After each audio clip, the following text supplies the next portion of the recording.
morning to everyone around the world, and an extra warm welcome to everybody live here in the Royal Arena, joining us here in Copenhagen, Denmark, as we are getting ready for the first day live here at the International, and we are moments away from getting an opening in style. But before we get there, let me introduce to you the people that will guide you through your morning today. My name is Shiver, I'll be your host, and I am joined by three wonderful people. To my left, Lacoste, how are you doing?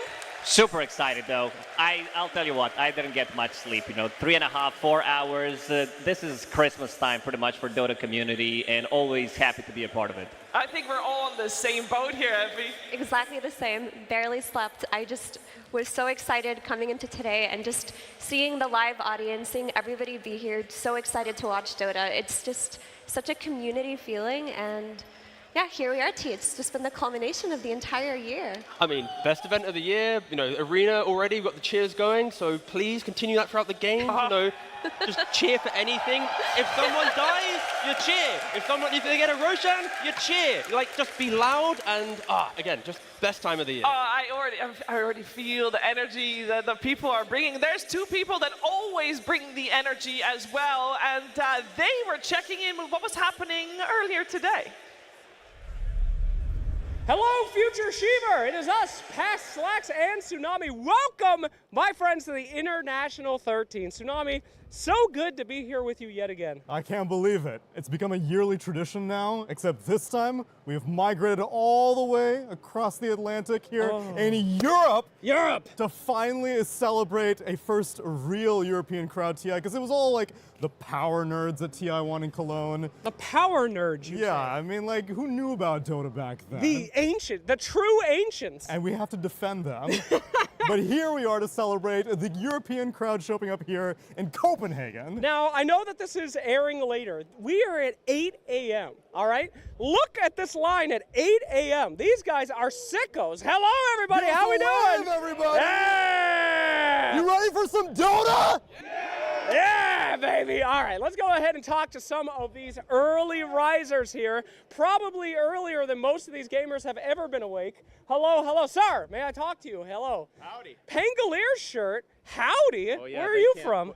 I'm from the US of A in Florida. Yeah, one of my people. Welcome, my friend. What brings you all the way out here? Oh, I'm here to see the best Dota in town. That's what I'm here for. Hell yeah. Who are you rooting for, bud? Well, I was rooting for Noun, so they were able to beat the champions last year, but they weren't able to beat the runners-up. So. That's right. We still got some NA, though. Snake's still around. You rooting for them now? Oh, hell yeah. I'm all in on Falcons. Okay. Well, good luck at that elimination series this morning. Yeah. Might be the last time he ever sees them. Thank you very much. Anybody else we want to talk to? Anybody want to talk? Hello, morning people? Who looks the tiredest? What? Yeah, look, we're wearing the same outfit. Oh, we are. Got a T-Swift fan. Yeah. I couldn't find my Team Liquid T-shirt, so I just put on a Team Swift T-shirt. Yeah, that's close. Can you sing us some T-Swift songs? I can sing my favorite song. Go ahead. 'Cause August slipped away.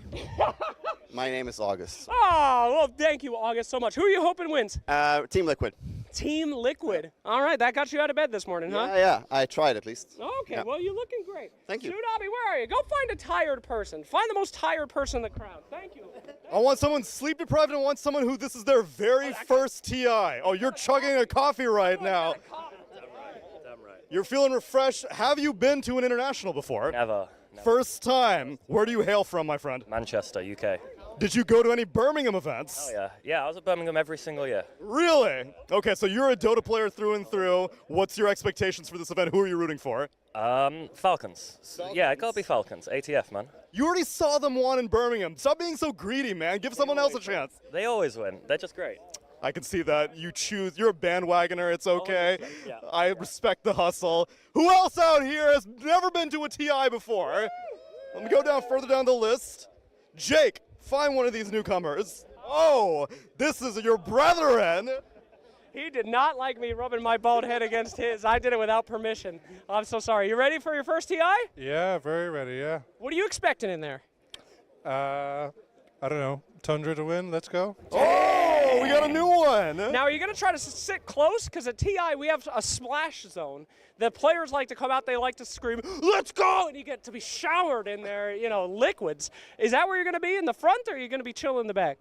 I think I'll keep my distance from Okay, that's a good idea. gamer juices. Yeah, it's very dangerous. All right, well, I hope you have a fantastic first TI. Good luck to Tundra to you. Now can I touch her? Any ball enjoyers? Oh, Team ball? Team ball. Let's go. This is a sponsored segment. I had no idea. You owe me a check, Gork. Pay it up. Thank you very much. Well, I think we have annoyed these poor sleepy people for quite some time. Let's go ahead and close it out. Hey, ladies and gentlemen, so happy to be here yet again at another TI. TI 13 is about to get Achiever in the far future. See you soon.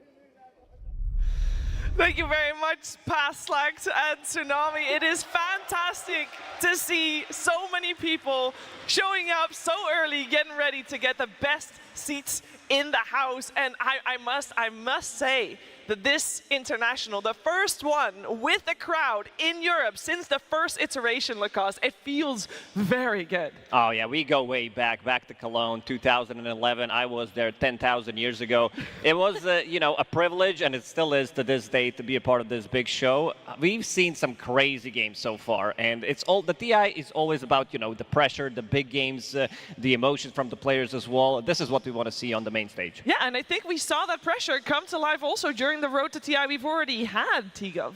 Yeah, I mean, we've had some regions fall short. I think, European TI, luckily there's a lot of European teams still in. So as you see from the crowd, there's a lot of, fan favorites still available, which means, loud crowd, good. Yeah. But yeah, again, I feel like every time I say loud crowd, there better be one guy who just screams for me. Otherwise, it's kind of awkward. So thank you, that one guy, thank you very much. I believe in him. I believe in that one guy. But just seeing regional representation is wonderful, but regional representation from fans too. Like having a live crowd finally be in Europe is something that I've been looking forward to so much. And even then, we saw in the cold opener with Slacks, there are people coming in from North America. I'm sure we have fans from SEA. I'm sure we have fans from South America. So it's just such an exciting time for everybody here. It really, really is. And it has already been an exciting time as well in terms of the Dota 2. Now, I know that not everybody has the luxury to watch Dota 24/7 all day round for 2 weeks straight. And that is why we have got you covered with the best moments of the road to TI.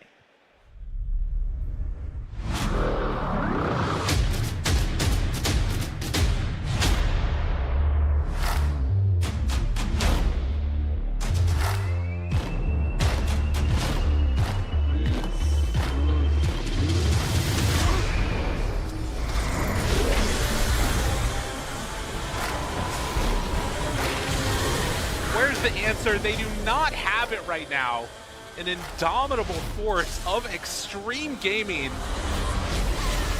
They take another one here. Nikki does manage to jump away just before the jump in from GPK. One in, one out, turns around, Sonic Wave, trying to finish up 33. It's not going to be enough. They just got wiped. This is back home the rear cage. X about leads back Kennedy. The X, no one sweeps him up with a tidal wave.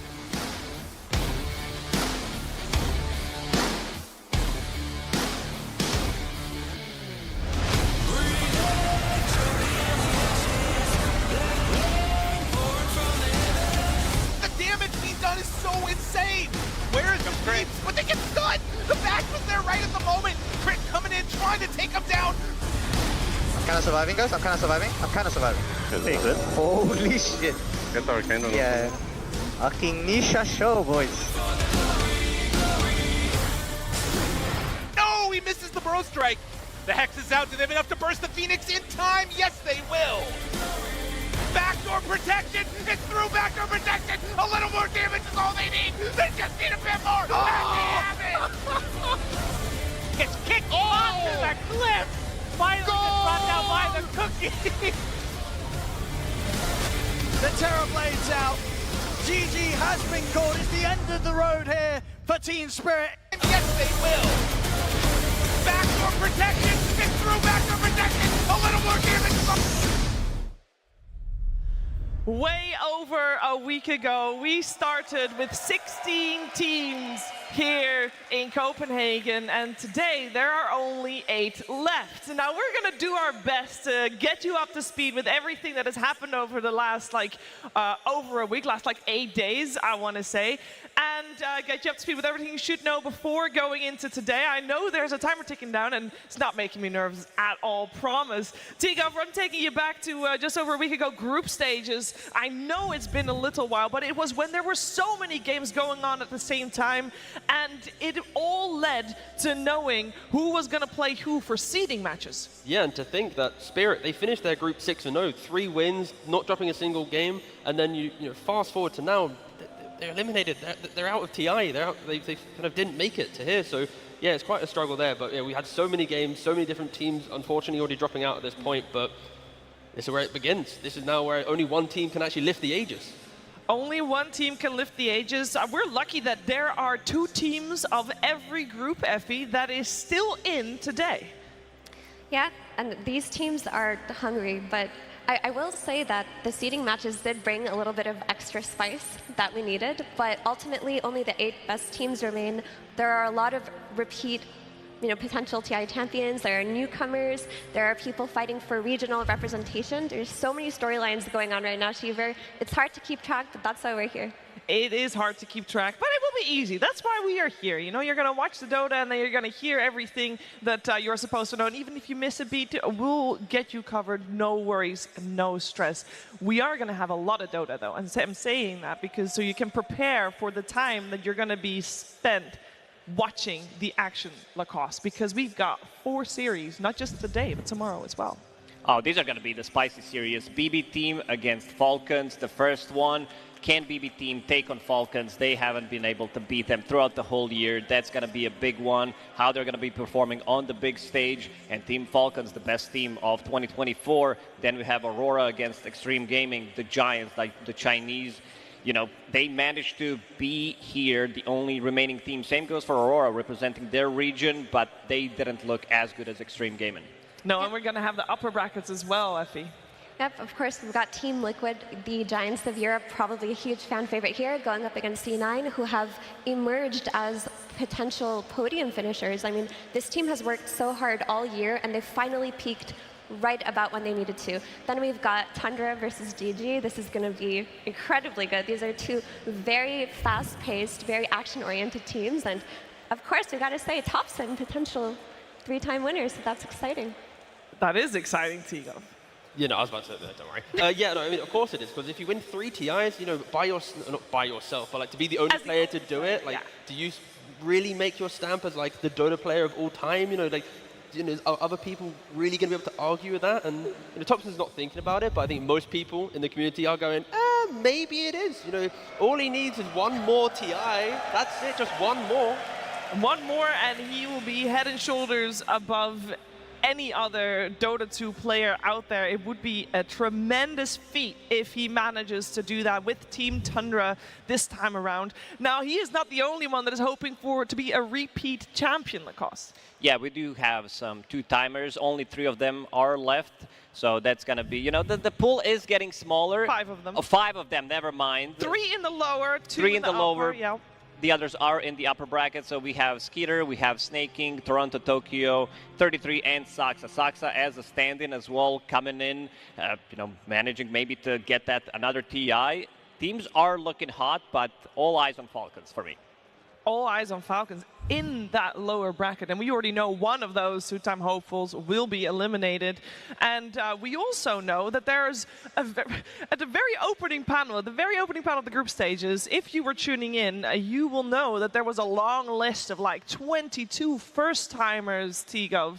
22! That's a lot of people. It's a lot of people, a lot of pressure, and unfortunately the pressure got to some of them because there's not, 22 still here. We only have, I believe, 3 of them. And, XM, shining star on his sniper, just popping off in a series earlier this week, and then Maureen, quite a fan favorite of the year. He won some multiple awards for how, show-stopping he is, and Loranov, Ukrainian talent, and again, bringing the SEA team from quite a middling team to, the highest point. So, yeah, again, incredible stuff, and only 3 left for first-timers.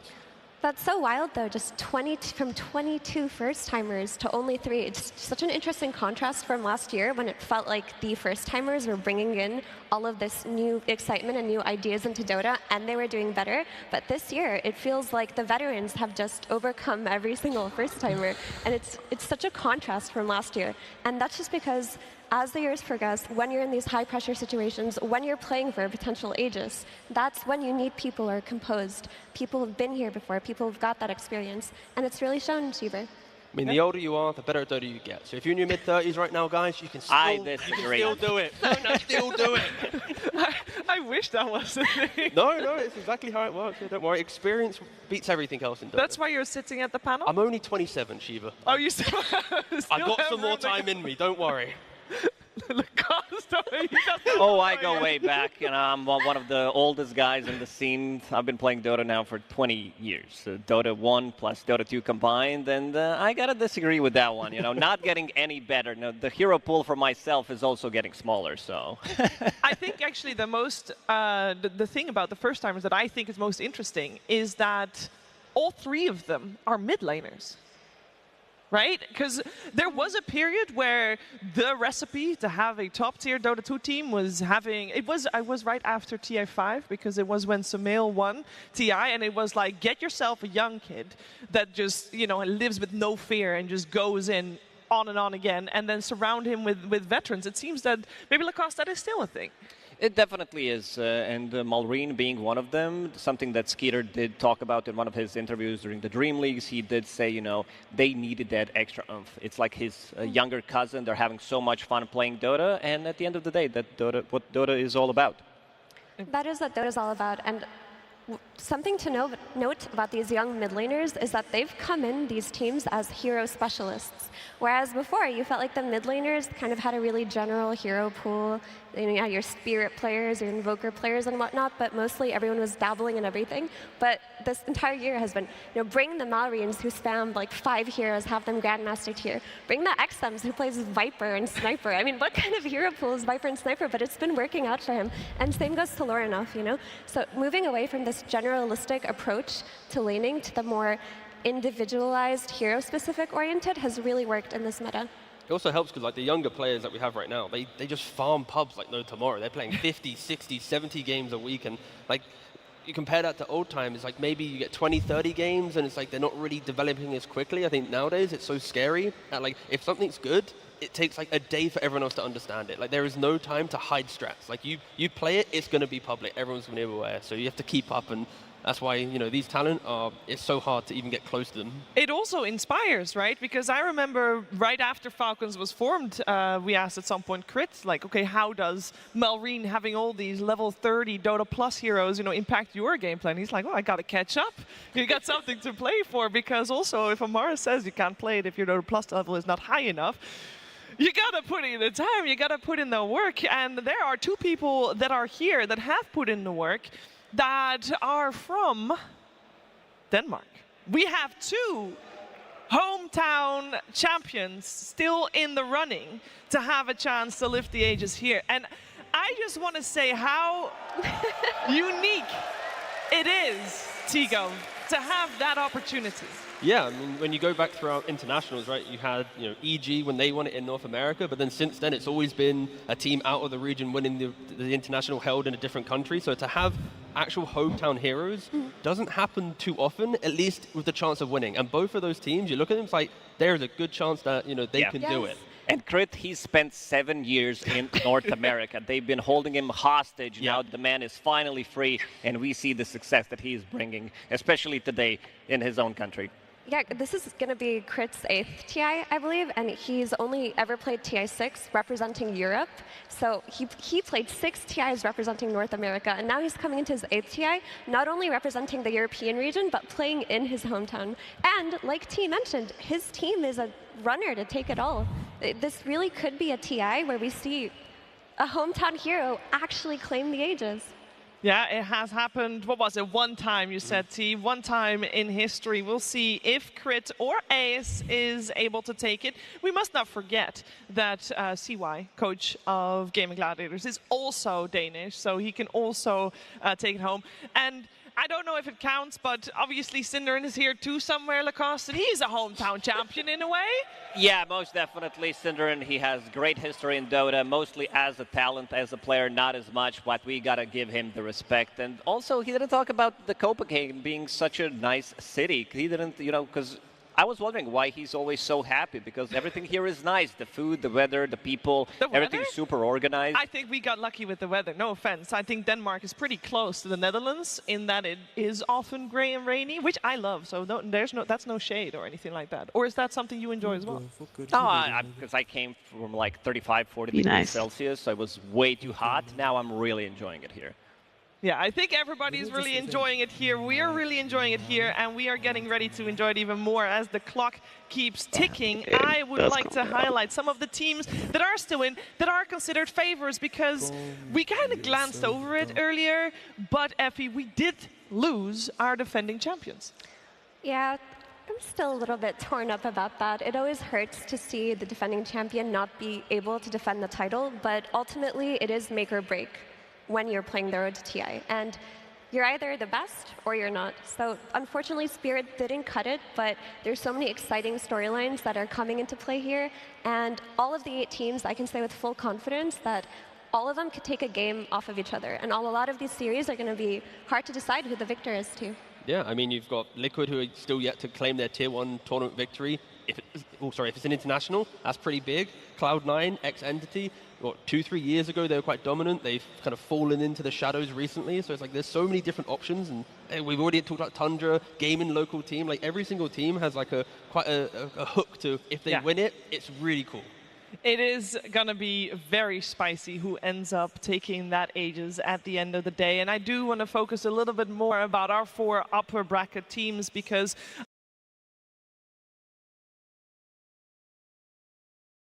there is a team there, Tundra, and we already highlighted them because Thompson's playing for Tundra, which is fantastic. But I think it's incredibly unique to see in this upper bracket, first of all, Lacoste, 4 Western European teams, but second of all, a team with a stand-in is very unusual. It is, but Saxa, he has quite a lot of experience. He did play for the same organization, so I would say we're not able to pick up a better stand-in, because he is fitting it like a glove, even though, unfortunately, the player was not here. 9 class, great player, but they're doing really well, and that also shows the strength of Saxa as a player. Team Liquid against Cloud9, another interesting one. I think C9, the big underdog story, I would say Nouns, if they maybe made it further into the tournament, eliminating TI defending champions, that would be great, but they also caused some big upsets. Yeah, they have a chance for some great upsets. We're about 2 minutes out, so I would love to hear some final thoughts from my panel before we head into the day. T-Gov, I know there's a lot of Dota ahead of us, not just today, but for the whole weekend. What is something that you really wish to get out of this weekend, other than a champion, of course? I mean, okay, it might be controversial because we are in Europe, but I want Europe versus non-Europe team final. Ooh, that's going to be really difficult with the bracket we have. I know, it's like 4 teams, it's like pretty hard, 5 teams technically, but I would love to see like the clash of titans from like one side of the world against the other, because like that's when it creates like the hottest moments in history. I think, yes, EU versus EU still be very good, but there's part of me, like Extreme versus anyone, that sounds pretty spicy for the finals.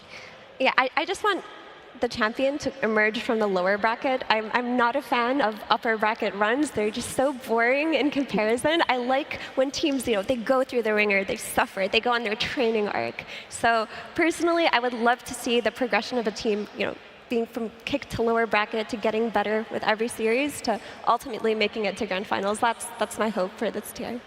Yeah, lower bracket runs are always amazing. If you're going all the way through the lower bracket, you need to win. That's the BB team is the only team that could pull it off. You need to win 6 BO3s. That has never happened before, right? I don't think so. 6 BO3 and a BO5. So quite a lot of games ahead of them if they want to lift that Aegis. Well, I will say that, was it 2 internationals ago that we had Team Liquid playing the most amount of game all the way from the from the last chance qualifier to come really close in Team Secret as well. So maybe more games is a good thing. And perhaps that will be a story that we'll be able to tell at the end of it all. But it's a whole 3 days filled with Dota 2 ahead of us before we will find out who we'll have in the grand finals, who will make a deep run in that lower bracket, and will we have a first-time all lower bracket team making it A, to the finals, B, taking that grand finals. It all begins right here in the Royal Arena in just a couple of seconds. So ladies and gentlemen, and everybody here in the Royal Arena, please make some noise as we'll open it in style.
continue on. Oh my God. Wow. GG well played is called Falcons. They'll be moving on in the lower bracket and taking the series 2-0 here. Aurora wins this absolute thriller game. They will move on through TI. Extreme Gaming will be the ones to move on today. Team Liquid for the third year in a row is going to be going to the International. If you are not watching Cloud9 right now and afraid of facing this team, you do not know what's coming for you. Tundra in spectacular fashion will be moving forward to the main stage. Gaming Gladiators, they are now guaranteed to be in front of the crowd here in Copenhagen at the Royal Arena.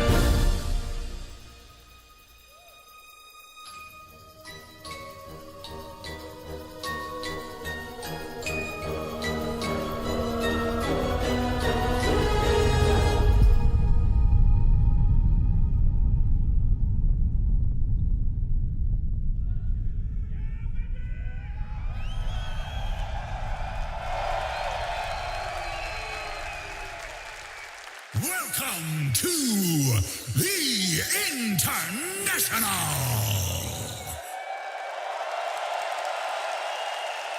And now, introducing the finest Dota teams in the world. BBT!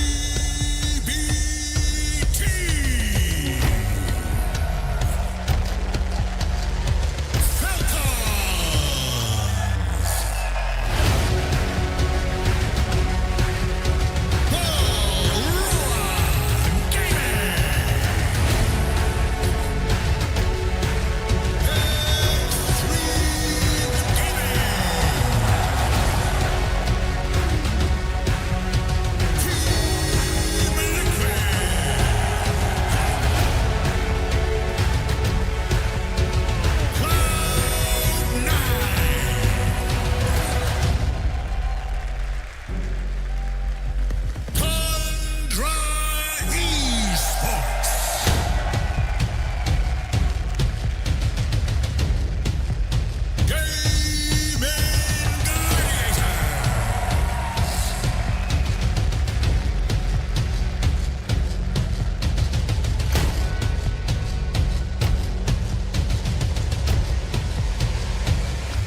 Hi, I'm Gabe Newell. 13 years ago, I had a front row seat to watch the very first champions of Dota 2 earn their place on the Aegis in a convention hall not too far from tonight's arena.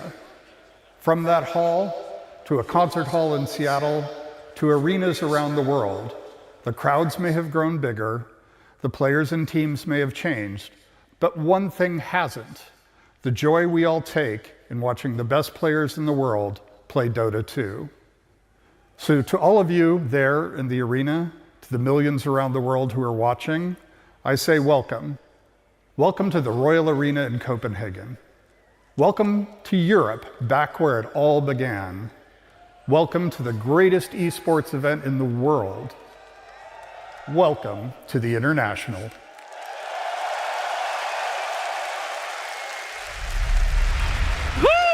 Goosebumps here as we're getting ready to get the games started live on our amazing looking stage. It is an honor to be here with all of you and all of you here as well, as we are focusing on our first series of the day with BB Team taking on Falcons. T-Gov, this is gonna be a spicy one. Yeah, you've got Falcons who have pretty much, since its inception, won it all, versus a team that, on paper, when they formed, you expected them to be one of the best teams in the world, yet they've yet to win it. They've always been, a second team, a third place team, maybe even a last place team. It's been such a volatile run for such a high MMR stack that, yeah, it feels like a David vs. Goliath, but it shouldn't be on paper. To put it into context, BB Team, their 3 core players are all top 10 in the MMR leaderboards of Europe, which is the most competitive leaderboard. And with that being said, you expect these players to, on paper, kind of crush everyone they face. But that's not the case. BB Team, they're known to kind of crumble under pressure. That's always been something that's associated with them. But when they do get it together, they play some really dominant Dota. They do, and they do play really dominant Dota, Lacoste, but not against Team Falcons. Yeah, this is just a really bad matchup for them. They only have 5 dubs in terms of games, and they were unable to win a series in 2024 against Team Falcons, which says a lot about the team, their play style. They need to change something here. This is the biggest event, and they should be able to at least take a game, but I want to see the preparation. As the FE said, this is the team that sometimes does crumble under pressure, especially because they've been consistently placing top 3, getting multiple, I think they got 2 grand finals as well in this year. Against Falcons, but they were unable to get that, final finish. They were unable to lift any trophies whatsoever. Yeah, is this just a playstyle clash, we think, Effie? I wouldn't necessarily call it a playstyle clash, because when you look at, Team Falcons, they're kind of seen as the perfect team when it comes to taking every box. They're strong in lanes, they're strong in drafts, they're strong in map and play, they're strong at team fighting. They don't really lack for much, whereas BB Team, they're incredibly strong in lanes, so their first 10 minutes against any team does not crumble. What happens to BB Team is that it feels like when they play in higher pressure tournaments, they just don't make the same calls that they would under different stakes. They're not making the same movements that you would expect out of them. And because of that, they tend to get run over by teams that have more confident map and play. That could be different today, though. We'll have to see. It feels like they often get, they assume the win's already there. Like, against teams that are weaker than them, 25 minutes into the game, another team, they'd be closing out. But they're like, oh, we've already won this game. There's we're on autopilot, yet they kind of do fall flat a little bit. And the difference between the carries, the farm, the network distribution is a big one for me. Saika, aka Nightfall, takes the most by far of any carry player, and also Skeeter the lowest. But Skeeter tends to be much more active early on, where Nightfall, he tends to farm a little bit more, and then he tends to join the fights. These are also 2 players who are in the top 5 when it comes down to KDA, when it comes down to average kills. Actually, 4 players that are going to be playing here are top 4. We have Malrine, Skeeter, Saika, and GPK, so really expecting a high action-packed game. The clash of styles is the fact, like, Skidder, he likes to join the fight, whilst Amar then kind of fills into the carry role, off-lane carry role, whilst on the other side, like BB, they're a bit more of a traditional team. Like, the off-laner, he buys, the aura, wants to make the plays. Nightfall or Saika behind that will be farming, so there is a difference in play, and I think if BB isn't ready for Falcons just swarming the map early on, trying to be greedier against the high-paced teams, they struggle. They struggle against Liquid, they struggle against Falcons. like they need today to respect the fact that the current meta is to be quick on the map, to make the big moves. And if you try to play for a 45+ minute game, you're probably not going to make it much further in the tournament. And I like what you mentioned about the offlaner Miro on BB Team being a bit more traditional in how he itemizes, how he plays. And of course, you've got ATF on the other side, who can fit that conventional role in terms of buying auras, but he can also step up to that core role if needed. And you see that with the unique heroes that each of them had. Like you saw the Beastmaster, one of Miro's specialties, whereas you have the Razor on the side of ATF. But the top 3 offlane heroes, both of them have been playing it. The styles have been similar this tournament because the meta dictated it, but it's different when you're in a lower bracket, best of 3. The meta does not apply as much as you would think it would. And the ATF, you know, a guy that loves to clown a lot in the games, he is the one who gave a lot of respect to Miro, talking about him in the Road to the International interview, that he is one of the best offlaners in the world for a good reason. I love to see the mutual respect between these two. And I bumped into him to the lift the other day, and I've already spoke about what's his tactics to get into the head, because obviously he likes to ping facets, he likes to do things all chat, and he leaked some strats he's got it prepared. But he's already just too aware. Like he might be quiet earlier on, but he's going to level it up for TI. So if you are a fan of Amar and that stuff, then he's got it ready. So hopefully he uses it right now, straight away. First series, don't hold it. You know, you might be getting eliminated. I need you to use everything you have in your tank, Amar. They've got a bit of different personalities on the offlaners too, because every time you see Miro in interviews or the way that he talks about his team, or even how other players talk about him when they play pubs with him, everybody loves to play with Miro. They say he's so polite, makes good calls, he gets along with everybody, whereas Amar, he likes to get under people's nerves. He plays Dota with this idea that he doesn't just want to win, he wants to frustrate the enemies, he wants to upset them. And while they are different in personalities, I think that kind of play also, or that kind of clash kind of leaks into their playstyle too. I mean, you see Amar like being an anti-carry. He wants to make his opponents miserable. It's why the Extreme Spirit series is actually so refreshing, because we didn't have any of it. We had no like pinging, nothing, no all chat. It was just like a calm, like old school, like a gentleman's game of Dota. But with Falcons, there's no gentleman. It's just anything you can do to try and get the win, they're going to be doing it through all chat or anything. And they're going to be muted each other, surely. Probably, but when I was doing research, BB Team, they were always the best team when it comes down to the amount of pings they have on the map. This time around, it is Aurora Jabs who kind of took over that. Get back, please. Yeah. Gotta click harder for BB in this one. Gotta click harder. I think also both teams are very well accustomed to going up against each other and therefore to dealing with potential tipping, old chat, anything of the sorts. And while we're getting ready to get the players on the stage, I want to just straight up hear from my panel. They've never done it before. BB Team's never taken a series off of Falcons. They have, however, the most experience playing against them. So if they're going to put all that experience into practice, T, are they doing it? Do you want me to hype you up? Because if I want to have my analyst hat is on, and no, I don't think they can do it. I think it might get to 3 games, because when they have drawn in best of 2s, BB wins the second game. Okay. So they know how to adapt when it gets difficult. But based on the year, it's like it feels like an 80-20 to Falcons. Like it feels like they should just walk into this, the way that they've played so far, the speed that they break their opponents, the fact that I would be surprised if BB win it. But then I'm happy to be here and be shocked after game 2 or 3. Well, we're gonna find out if we'll be shocked, or if we're at least gonna have. I know we're gonna have an entertaining series, guys. I have no doubt about that. But to do so, we first need the teams on stage.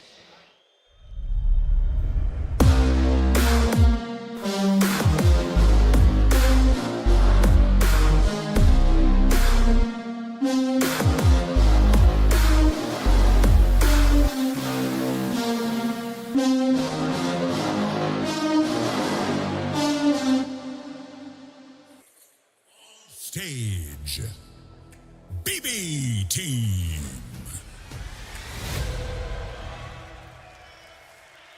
We have Saika, GPK, Miero, Save, Toronto, Tokyo, and Coach Bulk taking the stage. They are in this lower bracket, knocking out Talon, knocking out and eliminating Nouns, and they are looking to do the same against their fierce opponents, Falcons.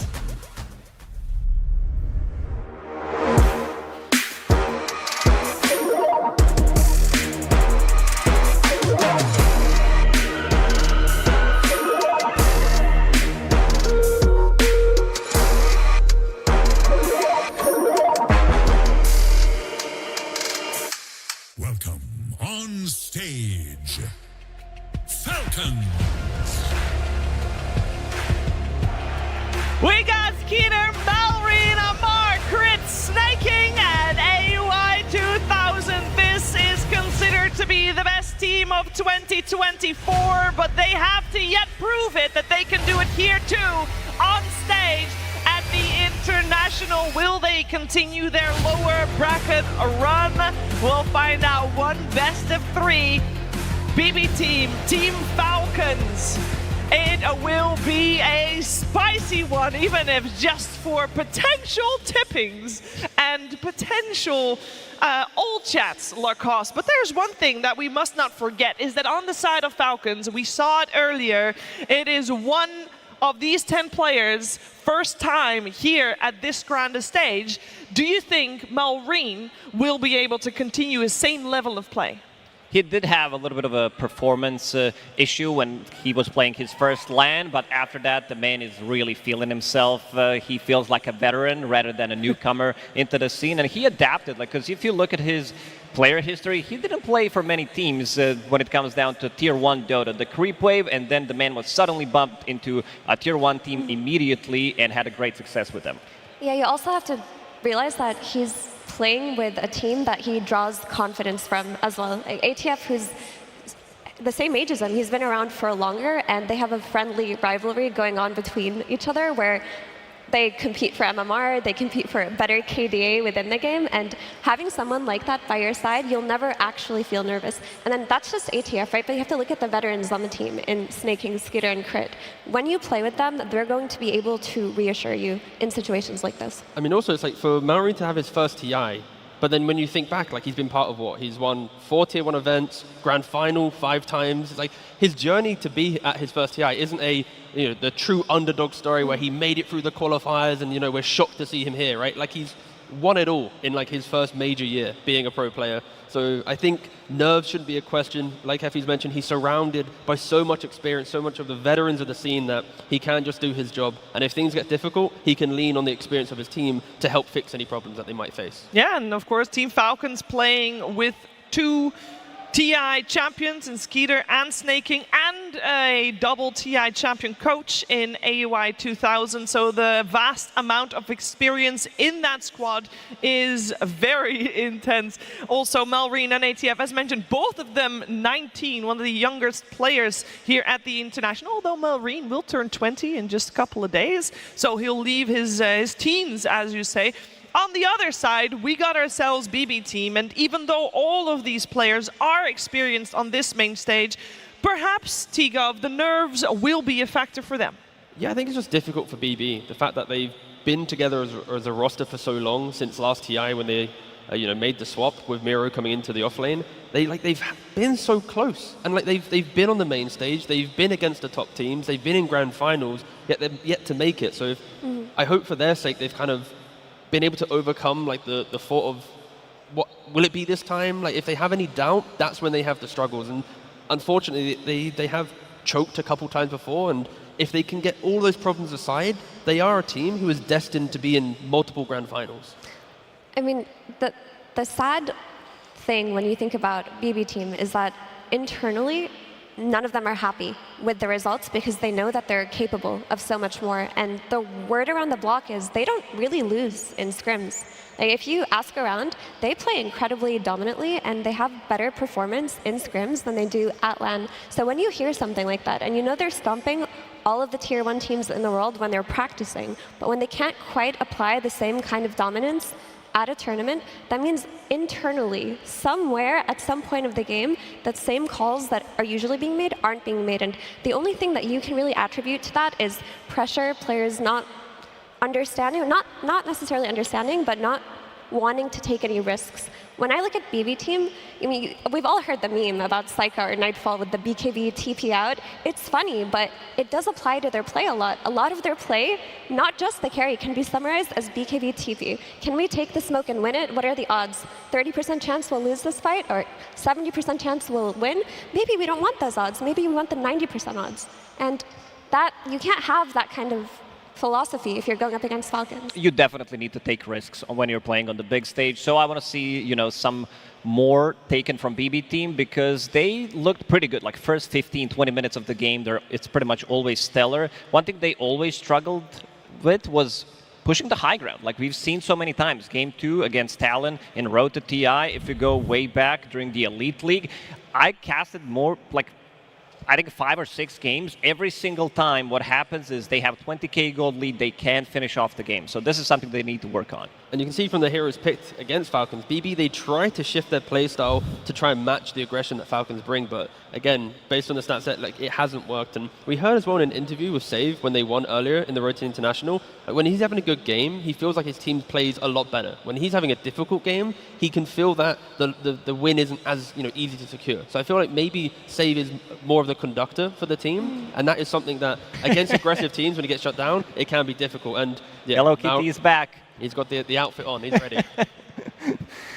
Sometimes that's all you need. Good luck charm, and you're ready to go. That is maybe something that BB team can incorporate in their play. I do want to talk a little bit more about the heroes both teams are using as we are close to getting the draft underway. What are some of the heroes that FE people at home should look out for? Which are some of the ones that you are going to pay attention to? So the big one that both of these teams share is Doom, as we saw in the graphic that was pulled up earlier. Falcons have had pretty similar openers compared to BB team, who have drafted a lot of different things. But typically, when you look at Falcons, they're going for that Tusk first pick or that Doom first pick. And Doom is a highly contested hero for every team this tournament. BB team is no exception. Nero tries to get it as much as he can as well.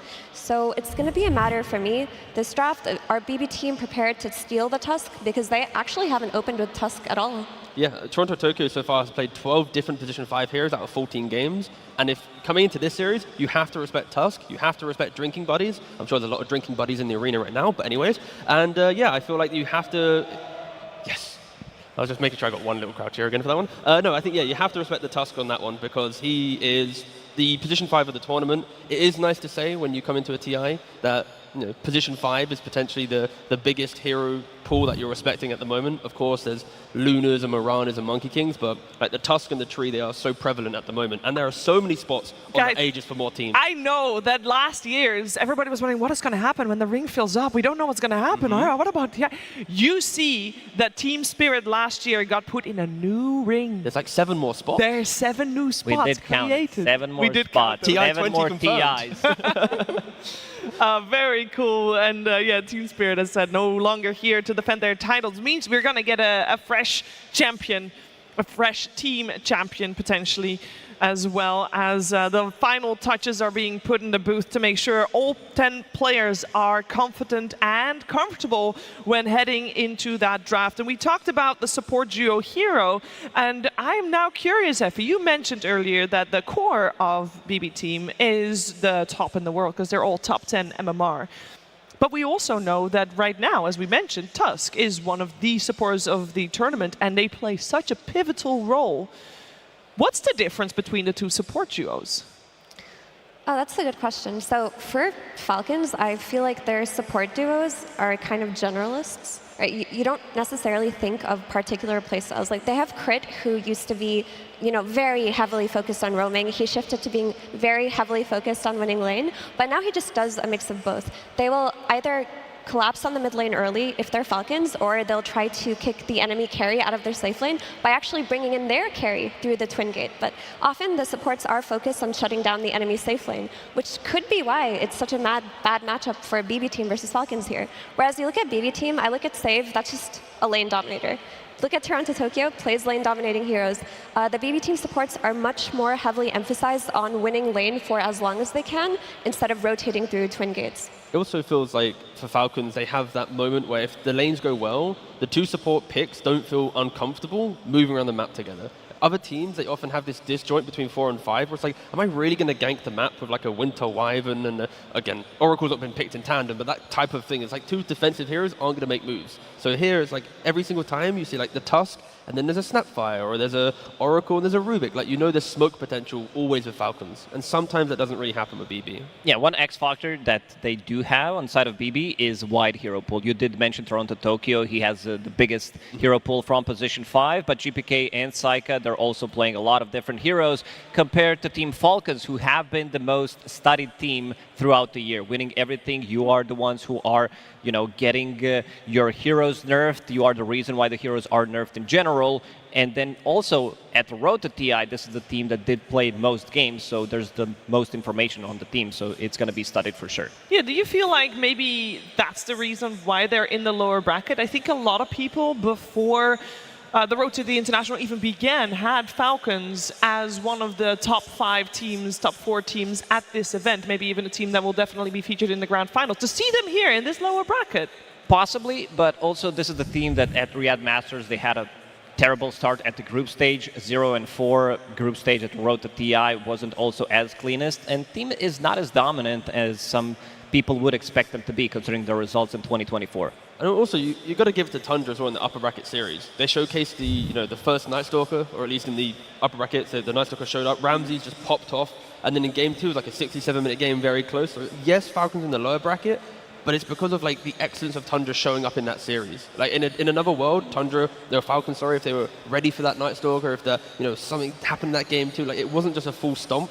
So it's like one of those teams where, like, they're in the lower bracket, but could have been different. It could have easily been very different. And that's the story of most of the teams at the moment. Like, it's not been a lot of shutouts, other than maybe Liquid Extreme. That was a bit one-sided. And one strength, well, Falcons have many strengths, but one of their biggest strengths is their ability to correct as the tournament progresses. They do it faster than a lot of other teams. And we heard from Coach AUI 2000 on interview that when he was reflecting on their losing series, he noticed a lot of mistakes. They've talked about the mistakes openly, and they already looked better post-interview when that occurred. So when you look at all of the veterans we talk about, it's not just within the team in terms of the players who are playing, but also Coach AUI, who has won TI himself as a player and also as a coach. And he is the heart of the team in the sense that he can always guide them, let them know where they should make their improvements, and he does it very quickly.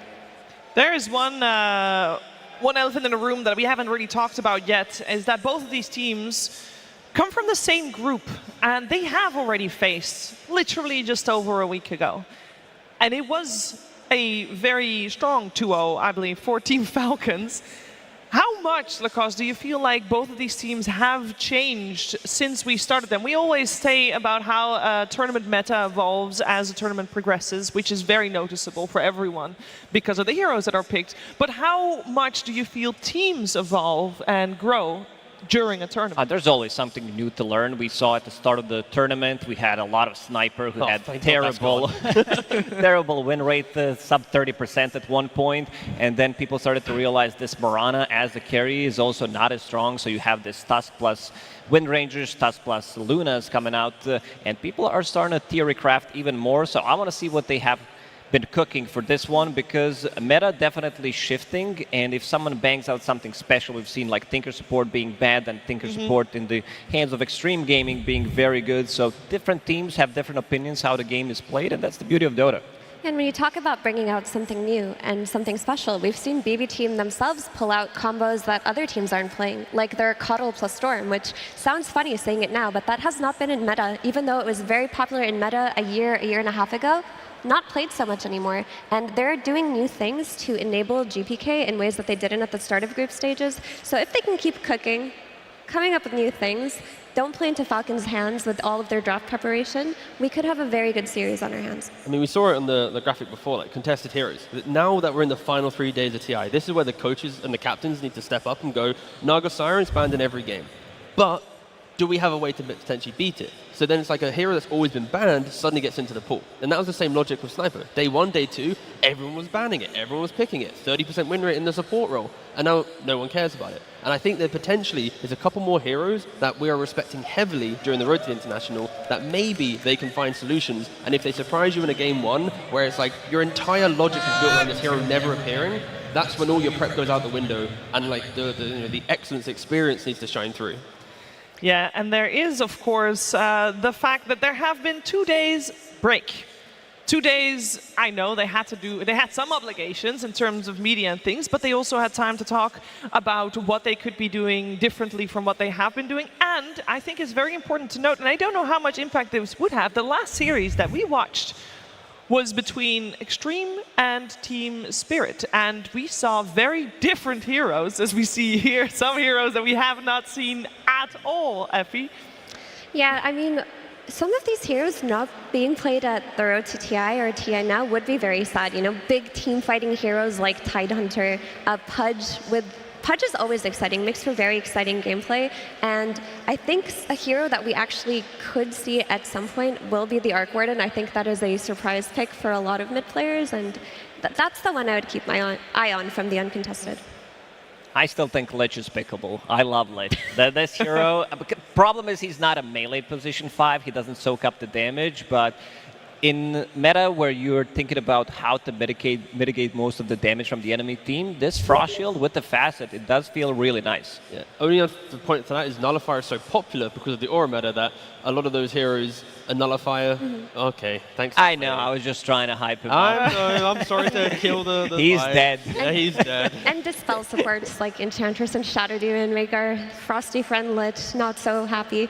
But I do want to talk about some heroes a little bit more. The Tusk, for example, that we mentioned, I really think that will be the pivotal hero for BB Team in terms of how they crafted their draft prep. Because we saw the win rate pop up for Tusk, it said 61.8%, but it should be noted that when Tusk is first phased, his win rate is at 88.9%. That's just mad. That's just stupid high at this point. It simplifies the draft so much, but I feel like we saw Faceless Void rise up relatively recently, but against Tusk, like you know you're going to enable a range carry.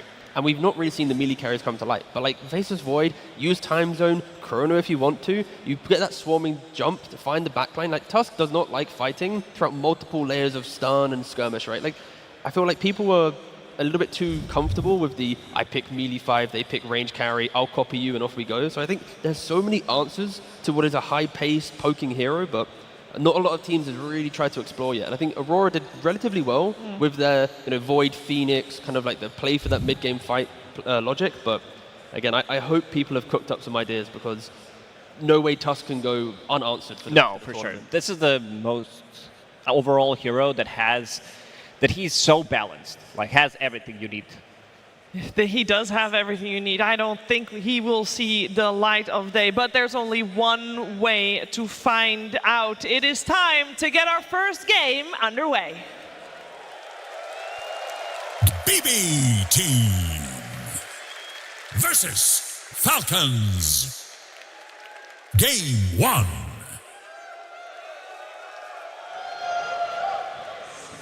The draft is underway, and I know I was very confident in saying that Tusk wouldn't make it through, but we'll see, because again, 2 days time off means 2 days to theory craft how to potentially counter what has become the strongest hero in the game right now. So we're in it. We got BB Team on the Radiant side, Falcons on the Dire side. First pick goes the way of Team Falcons, and that means BB Team gets the overall last pick, which is a strategic good point to have, and they do remove the Tusk Lacoste. Yeah, I mean, they did the research. This is the team that did have success with the Tusk. They did have 5 out of 5 wins with the Tusk, and also 5 out of 5 games with Kunkka. So no, not really surprised to see those 2 heroes being banned out, but this also opens up some of the other heroes in the pool. Doom is still available, even though they didn't have much success with the hero. We still see the teams heavily invest into the hero because of what he brings. And the change up from Falcons, they first picked Doom twice against Tundra in the upper bracket. It didn't work out for them, hence why BB didn't respect it in their first phase bans, and Falcons then shift towards a Sand King. Yeah, and a lot of teams love to respond with Doom to Sand King because his Doom is a Bloodstone counter with the healing reduction. So Sand King is heavily dependent on that Bloodstone in later skirmishes in the game to just stay in the fight for as long as possible. And BB Team do go for the Doom. With that being said, I say that on paper it's a counter, but we've seen Doom lose a lot this tournament and to Sand King. So it is very player dependent on how the team can play and craft around it. But I would say that BB Team are one of the better teams at playing around slower offlane heroes. Yeah, it's because they don't like to break too quickly. Like we saw the stats as well. Like the way that Skidder utilizes Twin Gate is far more than we see Psyche use it. And that then allows you, if you're not making moves, you're not going to be punished if you can win your lanes and kind of create this fortified areas like safe lanes 1, off lanes 1, GPK then connects where possible. Like if you don't make the first move, you just react, and then that's your way to enter the mid game. And always this second ban phase is very limited, so a lot of thought goes into A, how to protect the hero you have already picked up, and B, how to preemptively protect the heroes you're planning to pick without giving too much away. Which is maybe why it's unusual to see the Storm Spirit already removed, Lacoste. I feel like that is quite a telling hero. It is. It's also given respect to GPK. He is a really mean Storm player, and they're also breaking the potential combo that Effie mentioned, this Storm Spirit plus Keeper of the Light, so I don't think we're going to be seeing Keeper of the Light. They will go with something more simple, Mirana, which is still a flex, but I would want this Mirana to be a position 4, considering she's slightly slower than some other carries right now. If we talk about the Wind Rangers, Lunas, she needs that extra item. She needs her level 15 talent, ASAP, level 20 as well. She also needs setup, which yes. BB team are currently lacking. And there's so many options for Falcons here. They can do like Rubik +1 to take a bit more fight to the early game. You can then go for the is Omni? Yeah, Omni's still available if you want to go for the buff up the mid Sand King, because we've seen Malrine play it a couple of times. You put an early repel on a mid Sand King, throwing in the epicenter, it's so much to handle. But yep, they go for the Omni Knight option, which is perfectly fine. And what are they pairing with it? Alina, a formidable lane, and that prevents Doom. Again, the reason why Doom has struggled so far at the road to the International, potentially at the International, is you used to punish melee carries. You would Infernal Blade the carry, you'd have Scorched Earth, you'd chase them down the lane, but because ranged heroes are getting picked, 90% of the time, random stat I made up in my head, like, you can never actually pressure, you only farm. So now Lina, is going to have a free lane, unless the 4 position is able to try and find some more fight there. Ooh, and Enchantress is still in the pool, but a Lion coming out together with a Nature's Prophet. So I think the player who this tournament impresses with Lion the most, because I'm not usually a fan of the hero, is Save. I mean, this is one of Save's best heroes. I don't want to see this being played as a position 5. You want the heavy kill aggression coming out of your 4. Because there are 2 options right now for BB team. Is they can double down with this Furion. He can TP onto the Lina, and then with the stuns of Lion, with the Scorched Earth of Doom, they can attempt to run her down. Or you just leave the Doom at some point, and then the Lion just roams and tries to win the other 2 lanes. So this NP plus Lion kind of cover for potential map play in either of these cases that I mentioned. The speed in which BB is going to play is, it should on paper be very, very fast. And again, they have historically played relatively slow, but if the Prophet's from the mid lane, that's when I'm most excited to see Nature's Prophet at the moment, because you get your level so much quicker than being in the safe lane. You always are hunting for that next move, and yeah, they have the setup, they have the tools to try and do it. Now Falcons potentially finding some anti-aggression heroes can be pretty helpful for them. They did play Nature's Prophet twice so far. They didn't play it from the carry role, so most likely that's going to be a mid one, where they are going to be pressuring more the side lanes. You have that little bit of extra oomph. So with Lion, with Doom, you're never going to lack damage for killing the heroes. I want to see... I mean, there's still potential to run this NP as a position 1. I guess the question here is, does Falcons respect the map play? Like a Centaur, for example, would be really good for the game, but it might be too greedy to get into the game. So that's why they've actually opted to go for the position 4 now, just so they get a little bit more information before they lock in a Mars hero. But yeah, picking up Hoodwink can secure most lanes. It can also play into the map and brings more damage, because Omni Knight provides nearly 0 damage in the early fights. It's only survivability. Therefore, Hoodwink's kind of having to do the damage for 2 supports here. And it's also a very nice hero against Nature's Prophet, where you always can run through the trees, so you don't have to buy that Quelling Blade. And I love the fact that you can also use the trees for the Bushwhack setup. They don't have the best heroes in terms of vision to find this Hoodwink, so could be a really good pick. In terms of setup, they do have Sankin going in and Lina's LSA with Gleipnir. And there's a Centaur ban from BB, so BB was thinking about it as well. Falcons, this is where hindsight kicks in at the end of the draft. It's like, maybe we should have picked our off lane instead of the Hoodwink there. But we'll see what heroes they have available. Also, I want to say for Hoodwink, this hero has failed to impress on the old school style of play, which is you build Gleipnir, you scale as a second core, but she has looked good building these utility items like Solar Crest, like Lotus Orb, and just buffing up the carry. So if Hoodwink crit goes down this route, then you're going to have a Solar Crested Lina, you're going to have a Lotus Orb Lina, a Repelled Lina. I mean, she's going to be a turret in this game, and BB Team still don't have a means to address her later on in the game. Currently, the way that they're approaching this Lina is that they want to kill her as much as they can and choke out the map. If they don't have that, though, there's no plan B outside of her getting doomed in late game. One option Falcons have is going for the Timbersaw.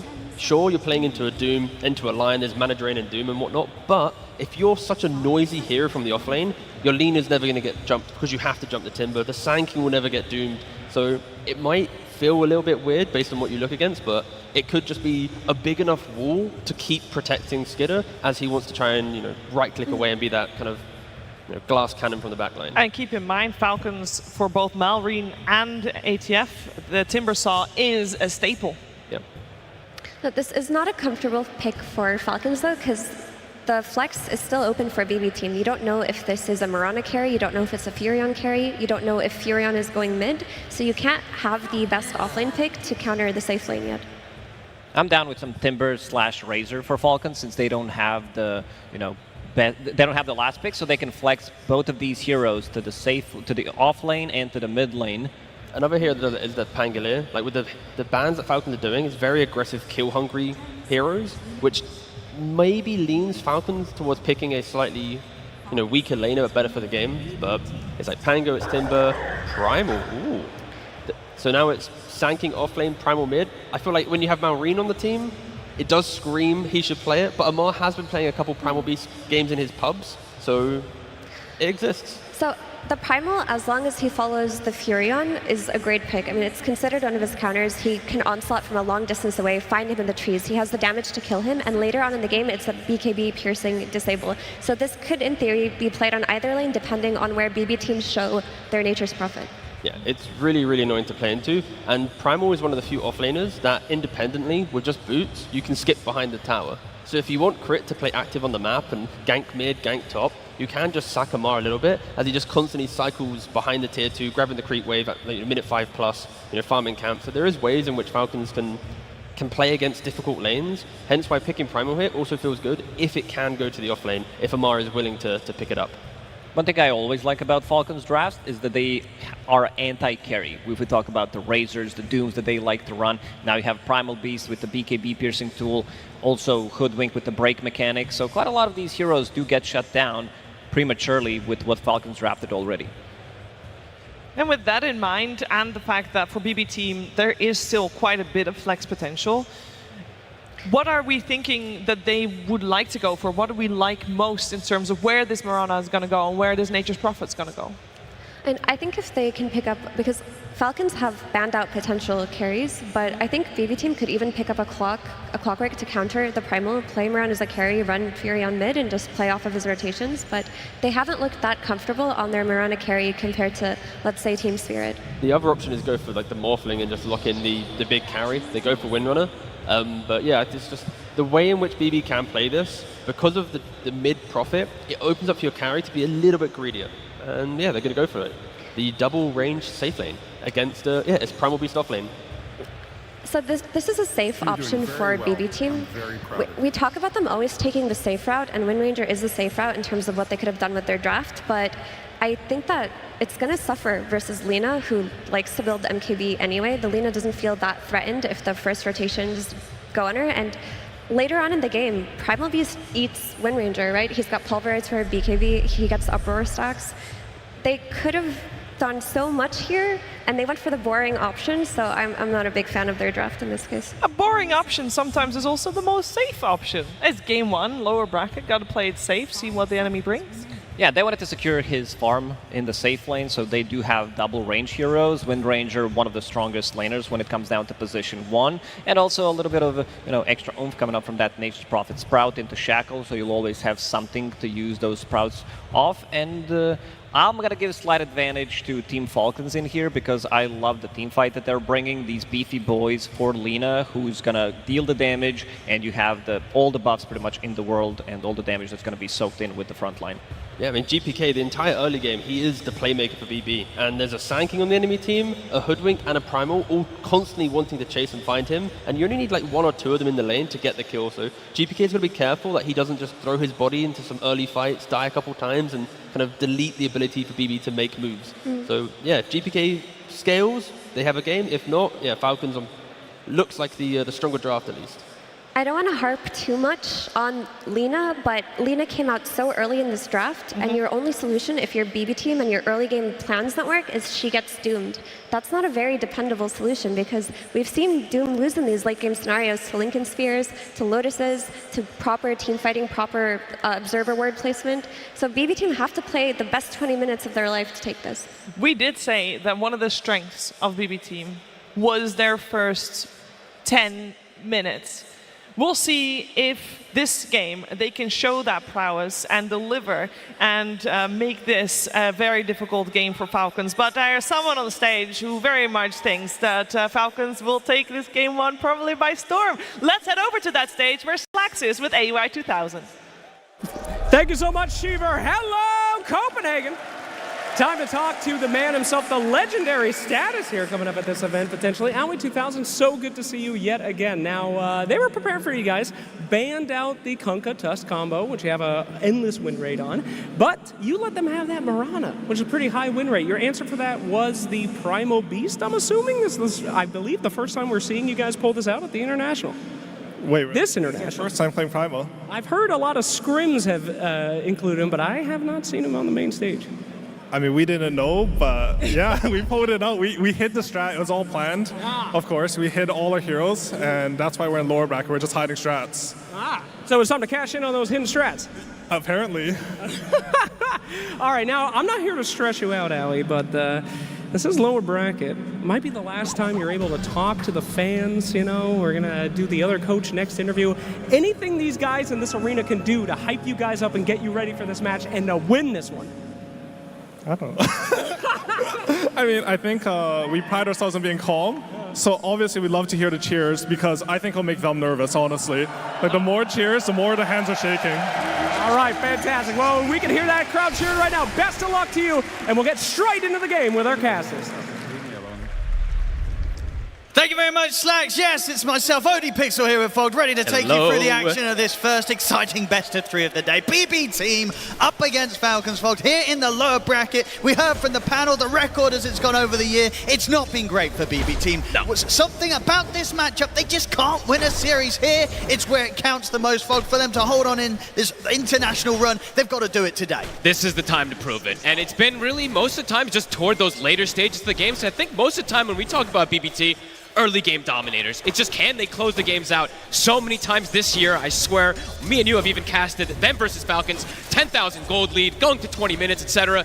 And then they just can't close the game up and end up losing. So yeah, this is the time to prove it. And a very strong early game aggressive lineup that they've gone for around this Nature's Prophet to try to put pressure on the map early on. But is it going to work out?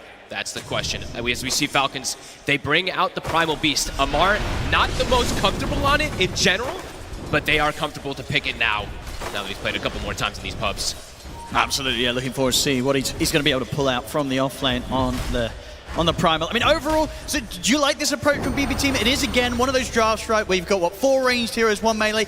A lot of this is going to be on the Doom to kind of tank the brunt of the attacks coming in from Falcons, whereas Falcons, they've got a lot more beef across their lineup. Yeah, and they've got a lot of team fight on Falcons, which can be a bit of a concern. It's just about the early game aggression. And Skitter stepping up with the blood grenade, looking to run him down. The heal comes in, though. Skitter at the right. One more hit. Save, it's enough. It is. First blood for save. These two, I actually wish, I want a stat line at some point that we need to get. How often do these two get first blood? Especially in some of these lanes maybe that can have some difficulty with it. Doesn't matter. Even with the Doom, with that Lion, versus a Lina Omni, one of the most defensive lanes, they're still able to get that. I think Save in particular has always impressed us. The way that he's able to make some of these, not most traditional 4 heroes kind of pop out. It's always very impressive. Now look at some of these matchups so far in the mid lane. Some fantastic stuff here from GPK on the first few waves. 13 and 5 against the 9 and 0. Getting that early lead against Mallory. Malrine should be able to do just fine, though. Probably just a couple extra denies that you'll see come out from GPK, but bullying the Sand King with the Nature's Prophet, a bit difficult. We'll just see the rotations. I'm curious to see if GPK is going to be pretty active, especially toward the top lane, toward the Lina, because I think that's why they wanted this, right? Yeah, you don't have the best ways to get on her at some points, but if the Nature's Prophet's TPing behind, you have great ways to dive. I mean, that's the thing, right? If you look at both of the side lanes of BB Team, they can get action going early, right? They will be able to set up, and yeah, you throw a Nature's Prophet, and on top of that, Falcons have got to be ready for these early movements. Yeah, because bottom, it can be a little bit of an awkward lane, right? You look at this Mirana plus Wind Ranger, there's not really any setup, but when there's a Shackle Shot and there's a Sprout, could definitely see some potential kills. But this one, I would say, is the harder one for them to get too aggro on versus the Primal Beast and onto this Hoodwink. They have good ways to reset away. And just very tanky overall. You see Amar just gets to level 2, or I didn't see which level he got it, but he has the Uproar. So far, Psyker still having no struggle finding the CS down it. Unless they get massively out of position. I feel difficult for Falcons to get the jump onto the Wind Ranger in the lane. Yeah, it's all about if he just steps up a bit too far. They do get a nice side pull here from Toronto, Tokyo. And thing to point out also, they did get both of the Lotuses in these first 3 minutes. So always important to point it out. When you're playing with Mirana, you know, not the most impactful. Sometimes we meme about this innate, but hey, 20% extra, you get 2 Lotuses. These things can add up in these side lanes. Mid lane, as you say, starting to catch back up, but the denies actually building up from GPK. And let's see how much GPK's micro also comes in, because sometimes I see these NPs mid, it's trying to secure runes when you're playing versus these bottle heroes. So, I mean, Malrine's going to get at least one of them finished up and potentially just going to get a refill also. So, but GPK trying to put that hurt on. That's a lot of damage from him and his And look, he's canceling the TP, so he is going to be able to deny away that top one. So nicely done. Top tier mid play so far from GPK to start this one off. His levels are going to be quick too, so as soon as that level 6 comes off, we're going to have to keep eyes on this Wrath of Nature, how much it's going to be able to do to these side lanes. Of course, on the top, you know, Snake King should be able to make sure the two of them don't ever get left or have to sit very low in HP in this lane. But the bottom one, probably the more vulnerable. Crit's going to have to be careful. He's got to get some stacks going, it looks like. They can't get too aggressive down here, so Crit we'll work on those. We see Malrine also. It's the Sand King versus this Nature's Prophet, so he's going to be playing around stacks to ensure that he can keep that net worth consistent. Yeah, so far, all 3 lanes, though. BBT looking strong. And this is, as you said, sort of been the story a lot of the times when we do see BBT. Yes. Right? This is definitely the part of the game where you really sort of see the kind of the MMRs reflected, right? Yeah. What, 3 cores at the moment in the top 10 on the board. The laning, the mechanics early on, they're going to be pretty flawless. Yeah, absolutely. And top overall, I'm just watching them. I'm always watching this top lane from BBT as how much they can go for these dive plays onto Skeeter, because Skeeter is struggling a little bit up here. 400 net worth behind the Doom at the moment. And NP has hit 6, so I'm watching. Wrath of Nature's up, TP's up. Do they want to make an aggressive move off of that immediately? GPK is definitely going to be ready to join if they do want to dive. But at the same time, Falcons, you can always imagine a quick TP response from Crit or something. That they can respond and they can fight back. The cool thing that he's doing right now, though, is he's got this catapult wave in mid, right? So he knows that Malrine has to TP back to the mid lane. So if he makes an aggressive move to his side lane now, there's definitely not going to be a Sand King. And this tower is taking a beating. I mean, yeah, 6 minutes in. Look how much damage has already been done by GPK to this mid tier 1. It's basically dead. It's pretty much gone. One more gone. push, and this tier 1 tower is going to be taken off the map. That's going to open up the map for him even more so, too, to make that type of move. Doesn't have to worry about... I mean, he doesn't have to worry about where the Sand King is in particular once they take out that tower. They'll have so much information. Yeah, slow start, but a very steady and sure one here for BB Team. 2K net worth lead already, just 6 minutes in. Lane dominators. And Falcons, after when you're going through this laning stage, is it just sort of full focus on making sure you don't give up kills? You know, what's sort of the calls being made from Falcons? I think it's just making sure that Skeeter doesn't get surrounded. Yeah. It's going to come very soon. It feels that they're going to look to pressure these towers with this NP having such a good start. The tower's dead mid. So 7 minutes also, he can look to contest the Wisdom Rune if he'd like to, if they had a secondary person in position, but... No, it doesn't look like it. Crit setting up just in case the TP was going to be coming in, but as you say, GPK not going to look to make that risky move, so Crit will be able to secure his own Wisdom Rune. Don't need to make these type of risky moves. I'm sure they're feeling it as well, too. It's like, we're not feeling pressure on these lanes whatsoever. We've killed the Lina, NP's taken the tower, Wind Ranger's not under pressure. It's a free farm across the board for them right now. Yeah, it really is. Everything definitely going to plan for BB Team. Up Tokyo. Now, though, Toronto Tokyo is found in the trees by Crit. Look at the setup. Scouts the ward. So he tried to make a sneaky play there, but the ward was already placed from snaking about a minute or so ago. So they will see, or 2 minutes ago, sorry. So they saw this one coming in. They got the stun. Look at this quick move now from the three of them.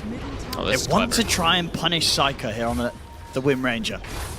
See how far up Psycho does go. 4 heroes on the job here to try and kill this Wind Ranger. They get the setup here from Amar. Quick turn with the shackle shot. TP starting to come in from BB Team save. Nice stun. He's in with the stun to hold them back, but it doesn't matter. Crit still in with the bushwhack. Gets the catch. Skitter. They'll get the kill. GPK, TP's in and he's ready to fight back, but Marine, he's turned up as well. He's in with the burrow strike and the epicenter in on huge damage.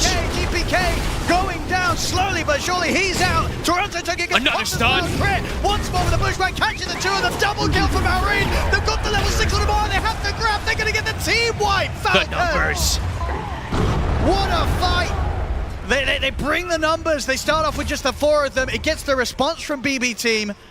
But Falcons just able to play that out that little bit better. Crit getting some fantastic bushwhacks. And yeah, GPK TP's in, but after the initial sort of presence and a few right clicks, he's left vulnerable on the front lines. Skeeter does go down, but they have overwhelming damage that comes in from this Primal and Sanking. Malrine, a clutch move.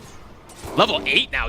We've seen a couple times Sankings do this with their first rotations. The first epicenter is devastating. I mean, at the start, it looks like, hey, you know what, BBT, maybe they're going to get out of this. But Crit coming in from that extra angle from the left sets up. They kind of fully focus in on Skeeter. And that leaves GPK in this position where he's got nothing else to do other than to try and run away. Yeah, in hindsight, it probably is just a bit of an over-aggressive TP where he goes. Maybe he could have placed himself a little closer to the tower on this Nature's Prophet, but he put himself pretty much right in the midst of everybody. And the big team fight damage that can come out from this Falcons lineup, it can accelerate quickly. Yeah, Sanking and Primal is a ton of early game damage. Well, we see already. Might get another chance to take down Psyche there, and with the burrow strike, Psyche's trying to escape, but Snaking slams him down with a hammer. Falcons, they have completely wiped away those early opening, 7 minutes where BB Team were dominating the lanes. That's completely gone now. And now they've got control of this bottom side too. I mean, 2 back-to-back kills on the Wind Ranger. Definitely concerning for him. Now Malrine is going to hit some fantastic timings these games with his early involvements. 203, he's 1800 gold already onto the Blink Dagger. It's going to be super quick this game. Yeah, and like the levels are just coming out super fast just from winning a team fight like that. So overall, BB does have to be careful how they make those over-aggressive moves a little bit here. Unless they can like pop the targets almost instantly. Maybe once they have like the Lion Finger, they can do another aggressive move like that to kill a target fast, but they need to kill them quick before Falcons reacts. Absolutely. I mean, it's again the nature of the draft, right, that we talked about. The Doom, the only melee hero. Outside of that, it's a lot of squishies. It's true. And if they get caught in the wrong position in a team fight, they will get picked off one by one, especially against all this amount of huge burst and AoE, especially like this stage of the game, right? Falcons, they've got incredible magic damage output. Magic damage output and just lots of AoE stuns. So GPK starting to get the push going here with his Treant up top. It's going to die, though, so it does make his way at least to mid to maybe take away the rune from Malrine. Oh, there it is, 10-minute Blink Dagger. So early. On top of this phase boost already, Malrine. He's already been a huge threat across the map. That's only going to continue now. I think his courier's dead, though, right? I think so. Yeah, it is. I didn't see where it did die. So, I mean, a minute where he's not going to be able to bring it unless somebody else brings it out to him. So it could be a little bit of space, perhaps, for Psycho to Crit's got it. Crit's bringing it out. Crit's bringing it? Okay, I was going to say, that's usually... I've been seeing a couple players doing this when they do lose the courier, and they're going to instantly smoke him, so really clever move. And let's see if they're prepared for it on the side of BBT. Scan comes out, so they're aware of at least GPK's positioning at the moment. He's going to try and get the opening onto Toronto Tokyo, but a couple of leaps will be enough to save him. Another tier 2. This might be a bit too much for Falcons to dive. I mean, they may be tempted to dive the tower. We'll see. He's pretty fragile on the Wind Ranger. Yeah, they're going to go for it. Straight away with the epicenter and the burrow. The bushwhack perfectly timed afterwards. Keeps Psycho locked down. Another kill on the Wind Ranger. They might go for really more. Holding his game behind.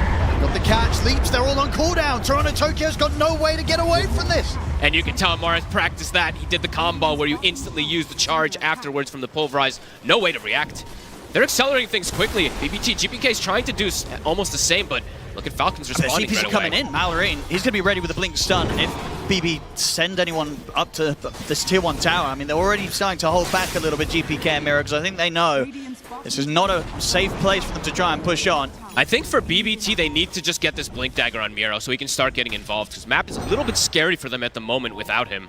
And like you said, he needs to be that tanky force to jump in and start the action. Otherwise, it's a Nature's Prophet TPing in and likely just dying to all those big magic bursts. So definitely needing that blink, but it's giving time for Skater to catch back up. He was the one who was struggling a bit on the side of Falcons, but he is actually ahead of the Wind Ranger now.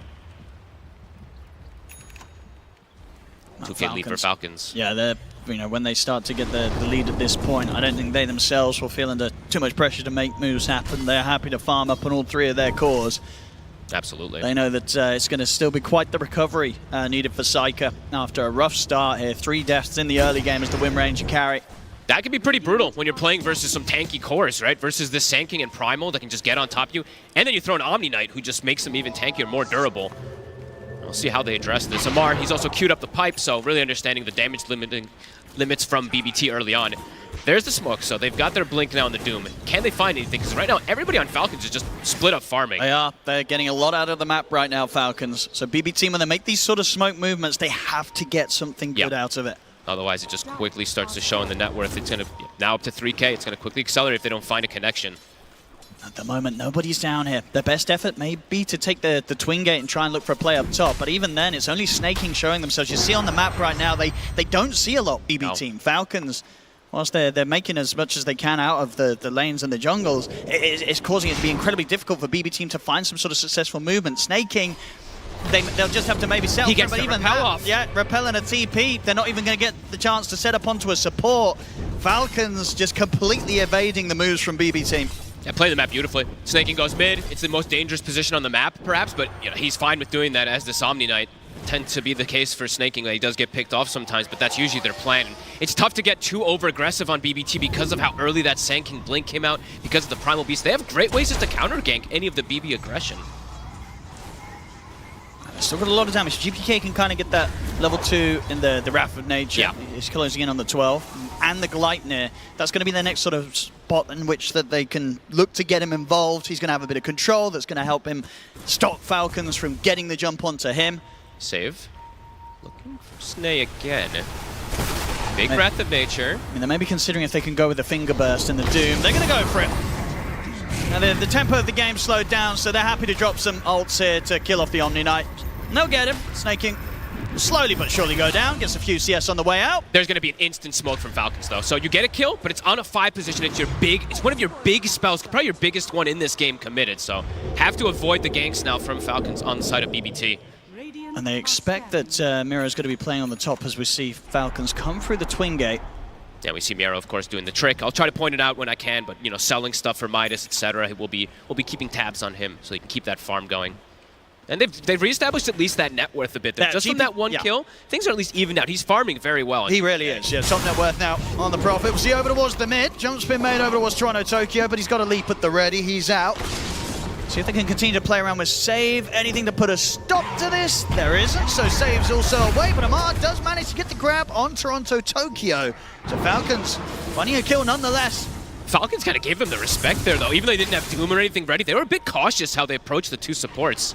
Oh, they might be going for Miro now, though. Oh, now they see him up top, this Ward 2 spotting him. Oh, okay.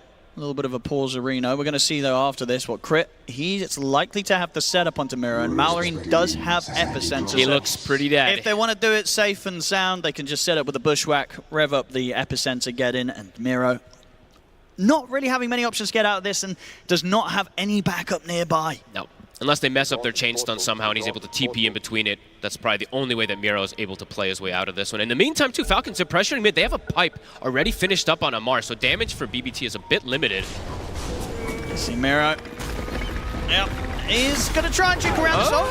Okay, kind of mean he's still going. They're going to get him. It's a little sloppy, but a kill's a kill. Don't need the burrow trick save. Let's find the Hex on Amar, but Amar has 2,000 HP with a pipe. Yeah, Amar's like, I'll go in. Save, he turns with a quick stun. But yeah, Amar very much showing right now, there's not a lot that he's scared of. He looks pretty unkillable unless he gets like Doom and Fingered, it feels like.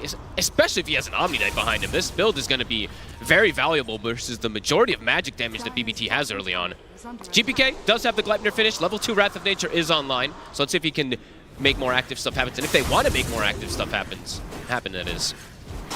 No, that's true. I mean, does GPK want to look to fight, or do you think he wants to look to continue to farm and get the BKB before he starts turning up? Because there is a lot of stuns on Falcon. Yeah, I think the BKBs are going to be pretty necessary versus the Sanking and Primal. I mean, even versus the Lina. It's a lot of magic. It's a lot of just mixed hybrid damage on the side of Falcon, so they might actually have to wait for that. But do you really want to give so much time is the question. I think as we said, as the panel said, as everybody kind of knows throughout this year, you don't want to give time to Falcons. You want to be the ones aggressing and putting pressure on them. Lion save is close to a Blink Dagger as well. That's actually pretty impressive with like how passive the kind of game state has been. So perhaps with that as well, they're going to be able to make another aggressive move.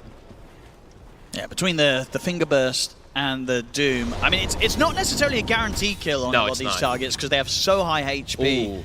And also, Malrine does have a shield rune. So even if they throw, let's say, a Doom onto him, if he pops the shield rune post-Doom, could be problematic for him as well. As Miero shows himself for a second, and they're going aggro. He's going to look for the setup, and Malrine's coming in with the follow-up. Miero, once again, not going to have anybody around to save him as Falcons pick up another freebie across the map. They're getting so much. Just tough for BBT to make aggressive moves, and yeah, it does feel like it's probably going to have to get those BKBs online. I think Saika, you have to accelerate your BKB. We've seen a lot of these Win Rangers. As the tournament progressed, it was straight Gleipnir most of the times, but I think the team started to recognize you need to go BKB a little earlier. But he's still not that close either. Those 3 deaths really slowing him down. Toronto, Tokyo. He's pretty deep here. He's very testing the vision of Falcons. They're going to see him. They don't quite get the opening. Nope. Those guys are going to be off the mark. Marian's still able to blink in and try and body block him off. Toronto Tokyo is out at leaps. And that will mean that he is still very dead, despite the initial spells missing from Falcons. It doesn't matter at this point. They can kill these heroes regardless. Just limited moves. BBT, it's going to have to be waiting for BKB. Save. It does feel like it. Save's going to go for a pick. Got the opening. There's an Omni here. Backups. Whoa. Okay. Uh-oh. That happens to the best of us. I don't think they had him anyway. Now GPK. No, I mean, that's what Save will tell you. Is that we weren't going to get him anyway. Well, that was... Oh, no. It doesn't look great, folks. Things are crumbling quick, Owen. They are first game out here on the main stage, and it may be getting to BBT. It does feel like it's 3-15. I mean, after the first 5 minutes, right, that was them doing one lanes, but nothing's gone their way at all after that. Miero spotted bottom. Amar, he's on him. He is. See if Miero's got a way to play out of this. This time he might be able to escape. But they also lose Toronto Tokyo in the mid. There's just action everywhere. I mean, Miero Doom has comes to drop out. down the Doom. Snakey's going to be here with a backup. Can they at least kill Amar? Nope. They can't. Not even with the 3th, and they have to fall back. This is rough, Owen. Yeah, Amar knows this well. He's ready to start throwing some tips out. This game is looking incredibly difficult for BB Team to hold on in. Yeah, and Amar, they talked about the Primal Beast. It's something that Malrine has played the majority of their games. I know even at the last tournament, when they picked Primal, they actually had them swap, and they played different roles. So here we go. Maybe they get Snaking.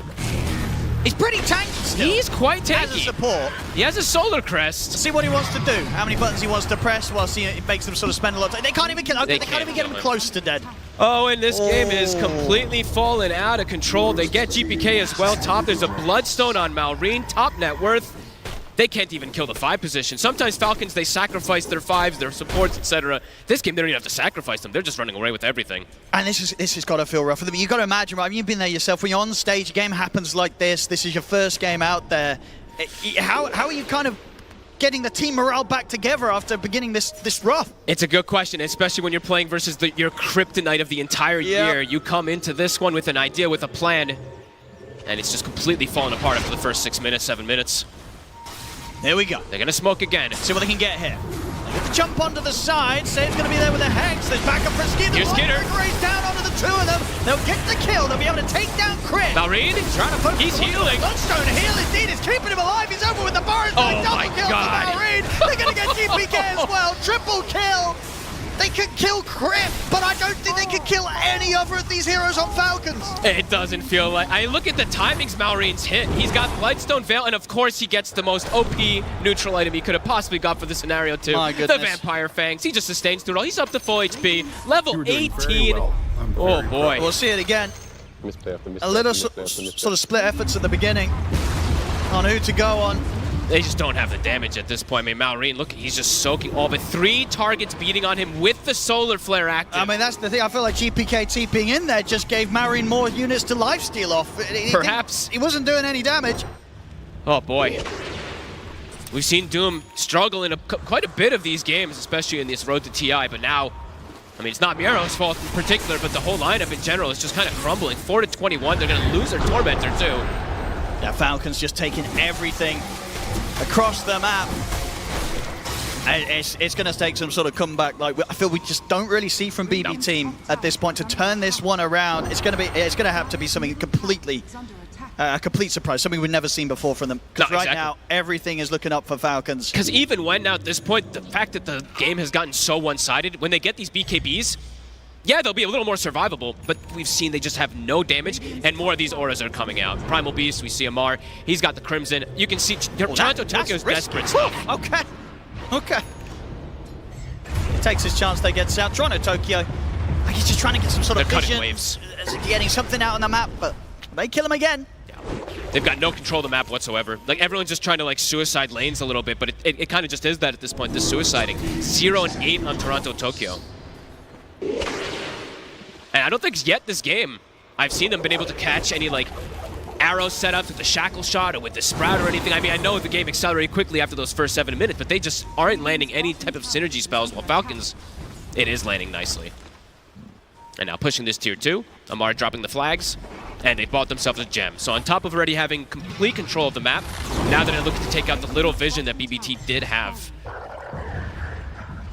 So smooth sailing, it feels like now for Falcons, unless they make some type of crucial mistakes. I mean, this is the thing as well. I feel like their lineup is pretty resistant to mistakes, right? They've got a lot of the auras online, they've got a lot of frontline, they've got a lot of ways to dive high ground, they've got a lot of save from snaking. It feels like even the high ground push for this lineup on Falcons is still a point where it's going to be so difficult for BB Team to punish. And look at the HP on these heroes, right? Look, yeah, Malrine doesn't look as tanky because it's only 2200 HP, but he's got 30 armor, he's got that insane sustain that comes out, they've got an Omni behind. They're all very durable at this point, and BBT's damage, it just hasn't really increased too much. As we said, survivability's up, the BKB's up on 2 of the cores, actually about to be up on the 3rd core as well for Miero, but will that be enough damage for them to go through? Just doesn't feel like it. And who do you even look to go for when they're sort of holding the defense against the 5-man push? If you're Miero, who are you jumping in and looking as your key Doom target? At this point, who knows?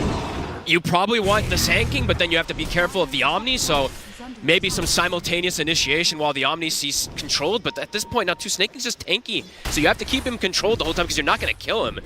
So I don't know, Owen, because you're also playing into Aegis, it's just complications everywhere. Yeah, Amar's going to start working on a Lotus as well to throw another sort of problem into the mix here for BB Team. Yeah, they're already ahead of the steps that they need to worry about, like getting these Lincolns and Lotus. They can start doing it if they'd like to, but... And there's some pretty crazy levels to point out as well. Malrine, we talk about how flawless his game has been on the Sand King. Level 20 at 24 minutes is pretty crazy. That has to be one of the highest XPs I think I've seen in this tournament. And here we go with the push. BB Team, they've got to do something now. Smoke up's there. Who do you go for? Hey, they got to go for some type of crazy wraparound, but the positioning has already been given up. They're going to try. Malrine's already in his spot to watch the smoke. Can they make some sort of jump that catches Falcons by surprise? Save. Leading the way, they'll get the vision set up. The smoke will dispel here. Save's going to jump straight away. They're going to find Snake King. Can they kill him? Though Malrine is in with a counter play. The 2-man. Miero's is gone. They're fully committing it onto Snake King, but they can't kill him. He pretty much fully heals. They just can't do the damage. Falcons survive. They'll tap out. GG is called. Falcons dominate game 1. This one was not even close, it felt like. You know, we talked up BBT's early game, talked how sometimes they can get these advantages early on. That didn't happen, Owen. It's going to be back to the drawing board, it feels like a bit for them, as Falcons comes in very prepared today. Oh, they really do. What a way to start their show here on the main stage, Falcons. And yeah, BB Team, I mean, not just a loss, but a rough loss as well. We're going into a series in which, you know, this next game too, they've just never been able to win that in a best of 3. They've never been able to take a series against Falcons. In this next game, they're going to have to do something that seemingly and statistically has been impossible for them. They've got to kick it up a lot more. And, you know, I had a little bit of a question. Is Malrine going to feel the pressure of the main stage?